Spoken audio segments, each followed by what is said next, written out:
So good morning guys. तो चलिए start करते हैं आज के यानी कि 2 दिसंबर के इंपॉर्टेंट करंट अफेयर्स को। तो इस प्रश्न में आपसे पूछ रहे हैं अभी आईएमडी की विश्व डिजिटल प्रतिस्पर्धात्मकता रैंकिंग में भारत की रैंक क्या है। तो आंसर होगा 49। तो यहां हम बात कर रहे हैं वर्ल्ड डिजिटल कॉम्पिटिटिवनेस रैंकिंग 2023 की, जिसको जारी किया international institute for management development ने। इसमें भारत टोटल 69 देशों में से 49 नंबर पर है। तो आईएमडी के अनुसार भारत ने साइबर सुरक्षा के मामले में तो महत्वपूर्ण प्रगति की है, लेकिन टेक्नोलॉजी और भविष्य की तैयारी जैसे मोर्चों पर इसका अभाव देखा गया। तो रैंकिंग आप ध्यान रखेंगे, इसमें भारत 49 नंबर पर है। टॉप पे अमेरिका है, दूसरे पे नीदरलैंड है, तो तीसरे पे है सिंगापुर। अब यहाँ पे मैं आपको 2023 की कुछ इंपॉर्टेंट रैंकिंग्स का रिवीजन करवाऊंगा। ये शीट में बार बार आपको रिपीट करवाता हूं जब भी रैंकिंग वाला प्रश्न आता है, तो आपको ये याद भी हो चुकी होंगी, तो मेरे साथ साथ बोलने की कोशिश करना। जैसे कि वर्ल्ड हैप्पीनेस रिपोर्ट आई थी, उसमें भारत 126 नंबर पर है, तो टॉप पे फिनलैंड है। भारत एक और जगह 126 नंबर पे था ग्लोबल पीस इंडेक्स 2023 में, लेकिन उसमें टॉप पे आइसलैंड था। अब आइसलैंड एक और जगह टॉप पे देखा गया था ग्लोबल जेंडर गैप इंडेक्स में, लेकिन वहां पे भारत 127 नंबर पे था और इसको जारी किया था वर्ल्ड इकोनॉमिक फोरम ने। अभी ग्लोबल फायर पावर इंडेक्स 2023 आया, उसमें भारत चौथे स्थान पे था, तो टॉप पे अमेरिका था। और ऊर्जा संक्रमण सूचकांक 2023 में भारत 67 नंबर पे है, टॉप पे स्वीडन है। इसको वर्ल्ड इकोनॉमिक फोरम ने ही जारी किया है।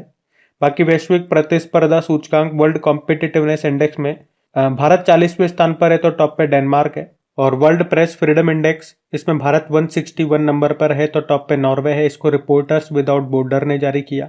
आर्थिक स्वतंत्रता सूचकांक की बात करेंगे तो भारत 131 नंबर पर है, तो टॉप पे सिंगापुर है। हुरुन ग्लोबल यूनिकॉर्न इंडेक्स में बात करेंगे तो इसमें पहले स्थान पे अमेरिका, दूसरे पे चाइना और तीसरे पे भारत है। और एक वर्ल्ड बैंक ने रसद प्रदर्शन सूचकांक लॉजिस्टिक परफॉर्मेंस इंडेक्स जारी किया, उसमें भारत 38 नंबर पर है। और ग्लोबल इनोवेशन इंडेक्स में भारत 40वें स्थान पर है, तो टॉप पे स्विट्जरलैंड है। इसको वर्ल्ड इंटेलेक्चुअल प्रॉपर्टी ऑर्गेनाइजेशन ने जारी किया था। बाकी ग्लोबल हंगर इंडेक्स में भारत 111वें स्थान पर है, तो टॉप पे बेलारूस था। वर्ल्ड टैलेंट रैंकिंग में भारत 56 नंबर पर है, तो टॉप पे स्विट्जरलैंड है। ग्लोबल पेंशन इंडेक्स में भारत 45 नंबर पे था, टॉप पे नीदरलैंड है। इसको मर्सर ने जारी किया था। और ग्लोबल वर्क रिमोट इंडेक्स में भारत 64 नंबर पे है, तो टॉप पे डेनमार्क है। तो ये कुछ इंपॉर्टेंट इंडेक्सेस हो गए, इनको ध्यान में रखना आप। अगला प्रश्न देखते हैं। फिर बताइए, अभी हाल ही में भारत का पहला on demand blood platform launch किया गया है, नाम बताइए उसका। आंसर होगा ब्लड प्लस। तो अभी blood.in ने ब्लड बैंकों के लिए भारत का पहला on demand blood logistic platform launch किया है, इसका नाम ब्लड प्लस है। तो blood.in, इसके जो सीईओ हैं वरुण नायर, अभी उन्होंने ही कहा है कि भारत में सालाना लगभग 6.5 लाख यूनिट रक्त बर्बाद हो जाता है, जैसे लगभग 12,000 मौतें डेली होती है। तो ब्लड प्लस ये सुनिश्चित करेगा कि अस्पतालों में ब्लड की निरंतर पहुंच हो सकेगी, जिससे बर्बादी में काफी कमी आएगी और लोगों की जानें बच सकेगी, जिनकी जान चली जाती है समय पे ब्लड उपलब्ध न होने के कारण। अच्छा, ब्लड से एक साइंस का प्रश्न मुझे याद आता है, कई बार एग्जाम में पूछा जाता है ये प्रश्न कि रक्त समूह ब्लड ग्रुप की खोज करने वाले कौन थे। Karl Landsteiner. और ब्लड का पीएच मान कितना होता है? 7.4 होता है। अच्छा ये बताओ, ब्लड सेल्स ये कहाँ बनते हैं? अस्थि मज्जा में, बोन मेरो। और एक डे आप जानते हो, वर्ल्ड ब्लड डोनर डे होता है, वो 14 जून को होता है। ब्लड एक लिक्विड कनेक्टिव टिश्यू है, तरल संयोजी ऊतक होते हैं। एक विश्व उच्च रक्तचाप दिवस भी होता है, वो 17 मई को होता है। अच्छा, यहाँ पे इस प्रश्न में कुछ और प्रश्नों का मैं आपको रिवीजन कराऊंगा जो हमने अभी पहली बार पढ़ी है ना चीजें। जैसे कि यहाँ पे प्रश्न में आपने देखा भारत का पहला, इसी तरह से भारत के पहले में और क्या क्या प्रश्न आपने पढ़े हैं। जैसे कि देश का पहला यूनिटी मॉल बनाया जाएगा मध्य प्रदेश के उज्जैन में। भारत का पहला कृषि डेटा एक्सचेंज ये लॉन्च किया गया तेलंगाना के हैदराबाद में। ऑनलाइन गेमिंग में भारत के पहले उत्कृष्टता केंद्र की स्थापना ये की गई शिलोंग में। पहला ग्लोबल प्लास्टिक ओवरशूट डे ये मनाया गया 28 जुलाई 2023 को। और एक अर्थ ओवरशूट डे भी याद रखना, वो 2 अगस्त 2023 को मनाया हमने। भारत का पहला गिद्ध प्रजनन और संरक्षण केंद्र स्थापित किया उत्तर प्रदेश के महाराजगंज जिले में। भारत में पहली बार लुप्त प्राय हिमालयी गिद्ध का सफल प्रजनन कहाँ पे किया गया? असम में। और उत्तर प्रदेश का कौन सा शहर बना है वैक्यूम आधारित सीवर सिस्टम लगाने वाला पहला शहर? कौन सा बना? आगरा। और वर्ल्ड सिटीज कल्चर फोरम में शामिल होने वाला पहला भारतीय शहर बंगलुरु बना। भारत का सबसे बड़ा प्राकृतिक आर्क ये खोजा गया उड़ीसा में। और ईपीआर क्रेडिट पाने वाला देश का पहला नगरीय निकाय बना इंदौर। ईपीआर यानी कि एक्सटेंडेड प्रोडक्टिव रेस्पॉन्सिबिलिटी। और उसी तरह से सीबीडीसी, इसका मतलब ई रुपया हो गया, सेंट्रल बैंक डिजिटल करेंसी इसकी फुल फॉर्म हो गई। तो इसका इस्तेमाल करने वाला पहला नगर निगम ये पटना नगर निगम है। और आप जानते ही हो ग्रीन बॉन्ड जारी करने वाला पहला नगर निगम कौन सा था? गाजियाबाद था। दूसरा इंदौर है। तो यहाँ पे 10-12 प्रश्न एडिशनल मैंने आपको रिवाइज कराया, ये ध्यान में रखना। आप बढ़ते हैं आगे। फिर अगला प्रश्न है, अभी हाल ही में देश की पहली महिला एडीसी मतलब सहायक डी कैंप के रूप में किसे नियुक्त किया गया? तो आंसर होगा मनीषा पाड़ी को। तो वायुसेना की महिला अधिकारी हैं स्क्वाड्रन लीडर मनीषा पाड़ी। इनको भारतीय सशस्त्र बल में भारत की पहली महिला सहायक डी कैंप के रूप में भी नियुक्त किया गया है। और किसने किया नियुक्त, ये प्रश्न आ जाएगा। तो मिजोरम के जो गवर्नर हैं डॉक्टर हरि बाबू कंभमपति, उन्होंने इन्हें एड दे कैंप के रूप में नियुक्त किया है। और अगर ये प्रश्न पूछ ले कि मनीषा पाड़ी ये किस राज्य की रहने वाली हैं, तो ये उड़ीसा की रहने वाली हैं। तो ये आप ध्यान रखना। अच्छा, वैसे कल भी मैंने आपको इसी तरह से एक प्रश्न करवाया था जिसमें मैंने आपको 2023 में जितनी भी महिलाएं आपके न्यूज़ में रही है और जो पहली बार किसी न किसी कारण से न्यूज़ में रही है, वो सारी मैंने आपको रिवाइज कराई थी। आज फिर मैं आपको रिवाइज करा रहा हूँ। तो अपने यहाँ पे डेली करंट अफेयर्स पढ़ने का यही बेनिफिट होता है। तो करंट अफेयर्स तो आप कहीं पर भी पढ़ सकते हो, कहीं पर भी आपको करंट अफेयर्स मिल जाएंगे। लेकिन यहाँ पे जो मैं आपका पूरा का पूरा 2023 का जो भी इंपॉर्टेंट पॉइंट्स होते हैं वो सारे आपको साथ में रिवाइज करा देता हूँ, वो केवल आपको यहीं पे मिलेगा। इसीलिए मैं आपसे बोलता हूँ, अगर सेशन पसंद आता है दिल से तो वीडियो को लाइक जरूर करा करें, ताकि उससे मुझे भी थोड़ा सा मोटिवेशन मिले। अब देखो, बात करते हैं हम गीतिका श्रीवास्तव की। याद है, पाकिस्तान में भारत की पहली महिला उच्चायुक्त हाई कमिश्नर बनी थी। जया वर्मा सिन्हा रेलवे बोर्ड की पहली महिला अध्यक्ष और सीईओ बनी है। और यूएस नेवी की पहली महिला चीफ बनी थी लिसा फ्रेंचेटी। ऑस्ट्रेलिया के सेंट्रल बैंक की पहली महिला गवर्नर बनी है मिशेल बुल्लॉक। सेलेस्टे साउलो विश्व मौसम विज्ञान संगठन वर्ल्ड मेटेरोलॉजिकल ऑर्गेनाइजेशन की पहली महिला सेक्रेटरी जनरल महासचिव बनी। परमिंदर चोपड़ा भारत की सबसे बड़ी गैर बैंकिंग वित्तीय कंपनी है पावर फाइनेंस कॉरपोरेशन, उसकी पहली महिला सीएमडी बनी। दीपिका मिश्रा वीरता पुरस्कार पाने वाली पहली महिला इंडियन एयरफोर्स अधिकारी। बाकी सुरेखा यादव वंदे भारत का संचालन करने वाली एशिया की पहली महिला लोको पायलट बनी थी। और शिवांगी सिंह राफेल उड़ाने वाली पहली भारतीय महिला बनी। तो अवनी चतुर्वेदी सुखोई लड़ाकू विमान उड़ाने वाली भारत की पहली महिला पायलट बनी। आप जानते हो भारतीय वायुसेना की पहली महिला अधिकारी का निधन हो गया। नाम क्या है? विजय लक्ष्मी रमन। अभी मिस इंडिया 2023 का खिताब जीता था नंदिनी गुप्ता ने, कोटा राजस्थान की हैं ये। बाकी शिवा चौहान सियाचिन में सक्रिय रूप से तैनात होने वाली पहली महिला अधिकारी बनी। और सुरभि जखमोला ये विदेशी परियोजना पर तैनात होने वाली बॉर्डर रोड ऑर्गेनाइजेशन की पहली महिला अधिकारी बनी थी। किस देश में इनको नियुक्त किया गया था? तो भूटान में प्रोजेक्ट दंतक के तहत। बाकी आप जानते हो नल्ला थम्बी कलाई सेल्वी सीएसआईआर की पहली महिला महानिदेशक बनी थी। मेघना Ahlawat table tennis federation of India की पहली महिला अध्यक्ष बनी। और पायल छाबड़ा ये पैरा कमांडो बनने वाली पहली महिला आर्मी सर्जन बनी थी। Swati Nayak Norman E Borlaug Field Award 2023 जीता इन्होंने। फादर ऑफ ग्रीन रिवोल्यूशन अगर पूछे ना, नॉर्मन ई बोरलॉग को ही कहा जाता है, लेकिन भारत में एमएस स्वामीनाथन को कहते हैं। आईएसओ सर्टिफिकेट पाने वाला देश का पहला महिला पुलिस थाना ये भोपाल में है। Sadhana Saxena Nair military hospital service की डायरेक्टर जनरल बनने वाली पहली महिला ये बनी थी। और कल हमने पढ़ा था देश की पहली एयरपोर्ट महिला फायर फाइटर कौन बनी? दिशा नायक बनी थी। तो ध्यान रखना ये। बढ़ते आगे। फिर बताइए, अभी हाल ही में किसने अपनी नई बुक जिसका नाम है वेलकम टू पैराडाइज इसको लॉन्च किया है? तो आंसर होगा ट्विंकल खन्ना ने। अक्षय कुमार की जो वाइफ है, फेमस एक्ट्रेस और अभी लेखिका भी बन चुकी हैं ट्विंकल खन्ना। और अभी इन्होंने अपनी चौथी बुक लिखी है। इनकी ये चौथी बुक है जिसको अभी इन्होंने मुंबई में लॉन्च किया। बुक का नाम वेलकम टू पैराडाइज है। चलो 2023 की कुछ इंपॉर्टेंट बुक्स मैं आपको रिवाइज कराऊं तो संजीव सान्याल रिवोल्यूशनरीज नाम की बुक लिखी। Doctor A K. Dwivedi human anatomy नाम से बुक लिखी। Kaki Madhav Rao breaking barrier the story of a Dalit chief secretary नाम से बुक लिखी। अंबेडकर अ लाइफ इसको शशि थरूर ने लिखा। के अब्दुल गफ्फार इनकी आत्मकथा है अनजान साक्षी जिसको एमएस धोनी ने लॉन्च किया था। और ब्रिटेन के जो प्रिंस है उनकी आत्मकथा है स्पेयर। अरविंद मंडलोई जादूनामा नाम से बुक लिखी इन्होंने।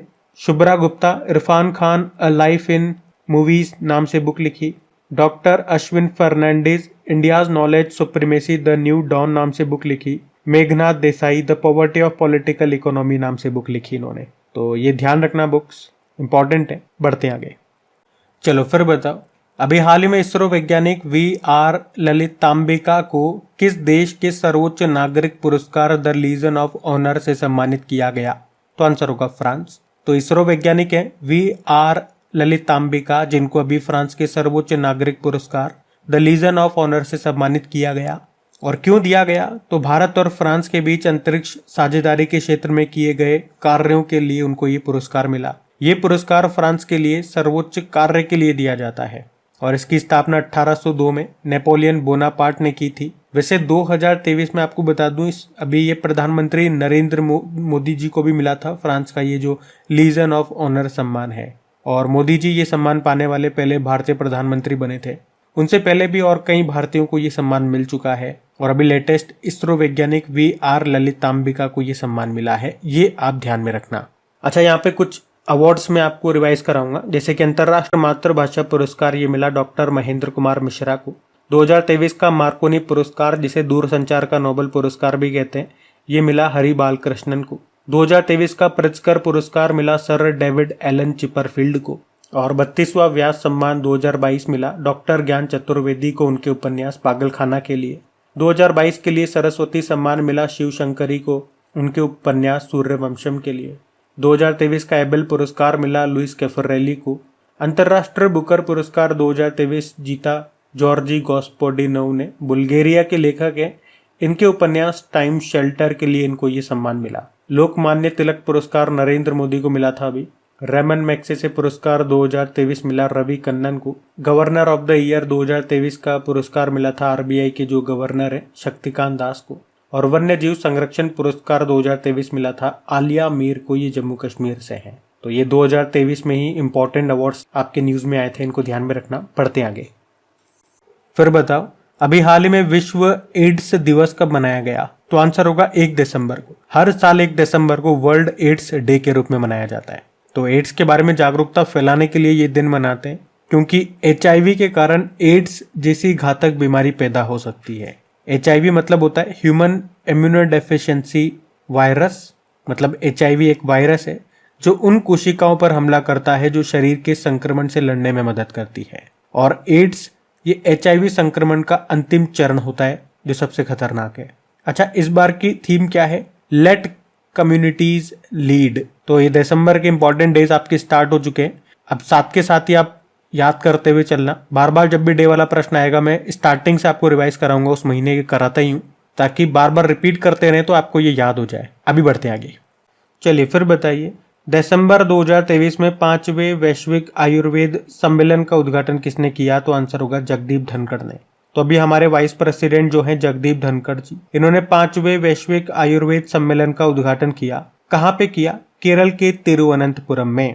और इस बार की थीम है, इस सम्मेलन की थीम है मतलब हेल्थ केयर में उभरती चुनौतियां और एक पुनरुत्थान आयुर्वेद। तो ये आयुर्वेद में अब तक का सबसे बड़ा सम्मेलन है। यहाँ पे कुछ इंपॉर्टेंट समिट्स में आपको रिवाइज कराऊंगा। जैसे आपको याद है, अभी हमारे वाइस प्रेसिडेंट जगदीप धनखड़ जी ने ही बांध सुरक्षा पर अंतर्राष्ट्रीय सम्मेलन का उद्घाटन किया था जयपुर में। फूड एग्रीकल्चर ऑर्गेनाइजेशन ने किसानों के अधिकारों पर पहली वैश्विक संगोष्ठी का आयोजन किया था भारत में भी कहा, नई दिल्ली में। 12वां विश्व हिंदी सम्मेलन 2023 का आयोजन हुआ फिजी देश में। तीसरा विश्व हिंदू सम्मेलन 2023 का आयोजन ये बैंकॉक में हुआ था। और दिसंबर 2023 में भारत अंतर्राष्ट्रीय कपास सलाहकार समिति की 81वीं पूर्ण बैठक की मेजबानी करेगा, ये ध्यान रखना। 5वां विश्व कॉफी सम्मेलन ये पहली बार भारत में हुआ, भारत में भी कहा, बंगलुरु में। और इस सम्मेलन के ब्रांड एम्बेसडर बनाए गए थे रोहन बोपन्ना, जिनका संबंध टेनिस खेल से है। और संयुक्त राष्ट्र का पहला जल सम्मेलन का आयोजन हुआ न्यूयॉर्क में। दुनिया की पहली मानव रोबोट प्रेस कॉन्फ्रेंस का आयोजन ये हुआ जिनेवा स्विट्जरलैंड में। इंडिया मोबाइल कांग्रेस 2023 का आयोजन ये नई दिल्ली में हुआ था। और खाद्य सुरक्षा नियामकों के वैश्विक शिखर सम्मेलन 2023 का आयोजन ये भारत में हुआ। तो ये कुछ 10 समिट्स मैंने आपको रिवाइज करा, इनको ध्यान में रखना। बढ़ते हैं आगे। फिर बताओ, अभी हाल ही में हॉर्नबिल महोत्सव ये कहाँ पे मनाया गया, तो आंसर होगा नागालैंड में। तो हॉर्नबिल फेस्टिवल ये नागालैंड में मनाया जाता है। इस बार ये इसका 24वां संस्करण रहा। हॉर्नबिल फेस्टिवल, इसे त्योहारों का त्योहार, फेस्टिवल्स ऑफ फेस्टिवल्स के रूप में भी जाना जाता है। कितने दिन तक ये मनाया जाता है, एक बार प्रश्न आया था इस तरह का, तो याद रखना ये 10 दिनों तक मनाया जाता है। इस महोत्सव का नाम हॉर्नबिल नाम के पक्षी के नाम पे रखा गया है, जो नागा जो जनजाति है, नागा समुदाय है, उनके लिए सबसे ज्यादा पूजनीय पक्षी होता है। अच्छा, एक प्रश्न मैं आपसे जरूर पूछूंगा कि किस राज्य का स्टेट बर्ड है ये हॉर्नबिल। तो अगर आपको नहीं पता और आपको केवल ये पता है कि हॉर्नबिल फेस्टिवल ये मनाया जाता है नागालैंड में, और प्रश्न आ जाए कि बताओ किस राज्य का स्टेट बर्ड है ये हॉर्नबिल, तो मैक्सिमम ज्यादा से ज्यादा बच्चे यही करके आएंगे, स्टूडेंट यही करके आएंगे कि भैया नागालैंड का है। नहीं, उत्तर होगा केरल और अरुणाचल प्रदेश, इन दोनों का है। अच्छा, एक प्रश्न और आता है कि पक्के पागा हॉर्नबिल फेस्टिवल ये कहाँ मनाया जाता है, तो आंसर होगा अरुणाचल प्रदेश में। ये साथ में याद आ गया तो ये भी नोट करना इंपॉर्टेंट हो जाएगा प्रश्न। वैसे 1 दिसंबर को नागालैंड अपना स्थापना दिवस मनाता है। नागालैंड ये 1 दिसंबर 1963 को भारत संघ का 16वां राज्य बना था। तो नागालैंड इस बार अपना 61वां राज्य दिवस मना रहा है। अच्छा, कुछ इंपॉर्टेंट फेस्टिवल महोत्सव में आपको रिवाइज कराऊंगा, लेकिन उससे पहले नागालैंड न्यूज में है तो इसकी स्टैटिक देख लेते हैं। जैसे कि इसकी कैपिटल कोहिमा हो गई, मुख्यमंत्री हो गए नेफ्यू रियो, गवर्नर है ला गणेशन। और जैसे कि अब महोत्सव में आपको कुछ रिवाइज कराता हूँ, जैसे कि लोसर फेस्टिवल ये लद्दाख में मनाया जाता है। लद्दाख में जांस्कर फेस्टिवल होता है, हेमेस फेस्टिवल होता है, स्पुतिक कस्टर फेस्टिवल होता है, ये सब लद्दाख के हैं। वांगला उत्सव मनाया जाता है मेघालय में। लुसाफोन महोत्सव ये गोवा का हो गया। संगाई फेस्टिवल हो गया मणिपुर का, मणिपुर में योसांग महोत्सव होता है। हुनथड़ो महोत्सव होता है। अभी पहला अंतर्राष्ट्रीय समुद्र तट महोत्सव मनाया गया था केरल में। धानु यात्रा महोत्सव ये उड़ीसा का है। उड़ीसा के ये और भी महोत्सव है, आप वीडियो को पॉज करके रीड कर सकते हो। चेरचेरा महोत्सव ये छत्तीसगढ़ का है। छत्तीसगढ़ में हरेली उत्सव भी मनाया जाता है, और हरेला उत्सव याद रखना उत्तराखंड का है। बार बार बताता हूं मैं, ये हरेली और हरेला में अंतर। बिहू फेस्टिवल ये असम में मनाया जाता है, तो माघी मेले का आयोजन होता है पंजाब में। और चिथिरई महोत्सव ये तमिलनाडु का है। वैसे तमिलनाडु में आदि पेरक्कू महोत्सव भी मनाया जाता है, ये भी ध्यान रखना आप। अगला प्रश्न देखते हैं। हाल ही में प्रधानमंत्री नरेंद्र मोदी ने 10,000वां जन औषधि केंद्र, इसका उद्घाटन कहाँ पे किया? एम्स देवगढ़ में। तो अभी प्रधानमंत्री नरेंद्र मोदी ने एम्स देवगढ़ में 10,000वें जन औषधि केंद्र का उद्घाटन किया है। प्रधानमंत्री जी ने देश में जन औषधि केंद्रों की संख्या को 10,000 से बढ़ाकर 25,000 करने का कार्यक्रम भी लॉन्च किया है। इस मौके पर प्रधानमंत्री जी ने प्रधानमंत्री महिला किसान ड्रोन केंद्र का भी शुभारंभ किया। तो इन जन औषधि केंद्रों में हाई क्वालिटी वाली दवाएं बाजार दरों की तुलना में 50 से लेकर 90% तक सस्ती होती है, जिससे न केवल गरीब बल्कि मध्यम वर्ग को भी बहुत फायदा होता है। तो ये आप ध्यान में रखना। मोदी जी ने भी 10,000वां जन औषधि केंद्र का उद्घाटन किया, कहाँ पे? एम्स देवगढ़ में। अगला प्रश्न देखते हैं। फिर बताओ, अभी हाल ही में किसे शिक्षा के लिए प्रतिष्ठित वाइस पुरस्कार से सम्मानित किया गया? तो आंसर होगा सफीना हुसैन को। तो एजुकेट गर्ल्स की संस्थापिका हैं सफीना हुसैन, जिनको वाइस 11 सम्मेलन के दौरान शिक्षा के लिए प्रतिष्ठित वाइस पुरस्कार से सम्मानित किया गया। और कतर फाउंडेशन के द्वारा ये पुरस्कार सफीना हुसैन के भारत में शिक्षा के क्षेत्र में लैंगिक विषमता को कम करने के प्रयासों के लिए दिया गया है। वाइस पुरस्कार शिक्षा में उत्कृष्ट योगदान के लिए किसी व्यक्ति को सम्मानित करने वाला ये पहला अंतर्राष्ट्रीय पुरस्कार है। और एजुकेट गर्ल्स की बात करें तो ये एक नॉन प्रॉफिटेबल ऑर्गेनाइजेशन है, जो भारत के ग्रामीण और शैक्षिक रूप से पिछड़े क्षेत्रों में लड़कियों की शिक्षा के लिए समुदायों को संगठित करने का कार्य करता है। और इसी की संस्थापिका हैं ये सफीना हुसैन, जिनको ये वाइस पुरस्कार मिला है। किस के लिए? तो शिक्षा के मिला है, शिक्षा के क्षेत्र में। वाइस की फुल फॉर्म होती है world innovation summit for education. और अभी इसका जो हमने पढ़ा ना 11वां समिट हुआ था, अभी कहाँ पे? कतर दोहा में हुआ था। वैसे दीनानाथ राजपूत आप जानते हो, दूसरा रोहिणी नैयर पुरस्कार मिला। आलिया मीर वन्यजीव संरक्षण पुरस्कार 2023 जीता। और शिव शंकरी 32वां सरस्वती सम्मान मिला 2022 के लिए इनके उपन्यास सूर्यवंशम के लिए। तो गाइज ये था आज का आपका करंट अफेयर्स का सेशन। कैसा लगा आज का आपको सेशन, बताइएगा कमेंट बॉक्स में। और वीडियो को अभी तक आपने लाइक नहीं किया तो प्लीज़ वीडियो को लाइक ज़रूर कीजिए। आप वीडियो को पसंद करते हो, इसे लाइक करते हो, मुझे अच्छा लगता है कि हाँ आपको मेरी मेहनत पसंद आ रही है। मेरा भी मनोबल बढ़ता है कि मैं आपके लिए इसी तरह से मेहनत करता रहूँ। देखिए मैं आपकी प्रैक्टिस के लिए इनकी क्विज भी तैयार करता हूँ आपकी क्रैक एग्जाम एप्लीकेशन पे, तो प्रैक्टिस किया कीजिए वहां जाकर के, बिल्कुल फ्री होता है वो, उसका फायदा उठाएं। पीडीएफ भी आपको वहीं पे मिल जाएगी। क्रैक एग्जाम एप्लीकेशन का लिंक नीचे डिस्क्रिप्शन बॉक्स में है। अभी कल का करंट अफेयर्स का हम क्विक रिवीजन करते हैं, फिर सेशन एंड करते हैं।